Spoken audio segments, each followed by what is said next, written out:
июля 2019 года жители Узбекистана активно выступают против строительства атомной электростанции на территории страны. Создана петиция с требованием прекратить стройку.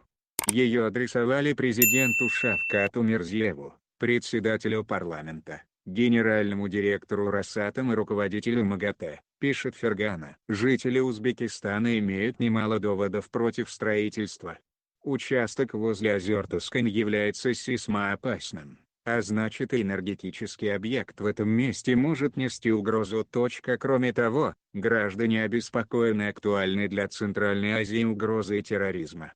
Из-за близости АЭС к границе с Казахстаном, любая из возможных неполадок со станцией рискует испортить отношения Узбекистана с дружественной республикой. Также, узбеки выражают недовольство тем, что правительство решило построить новую АЭС, вместо того, чтобы модернизировать существующую энергосистему.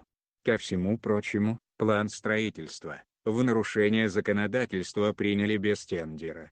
Опасность тут кроется в том, что проект реакторной установки ВР-1200, по заверениям российских разработчиков, абсолютно безопасен, что идет вразрез с заявлением Европейской группы регуляторов ядерной безопасности, НСРЕК.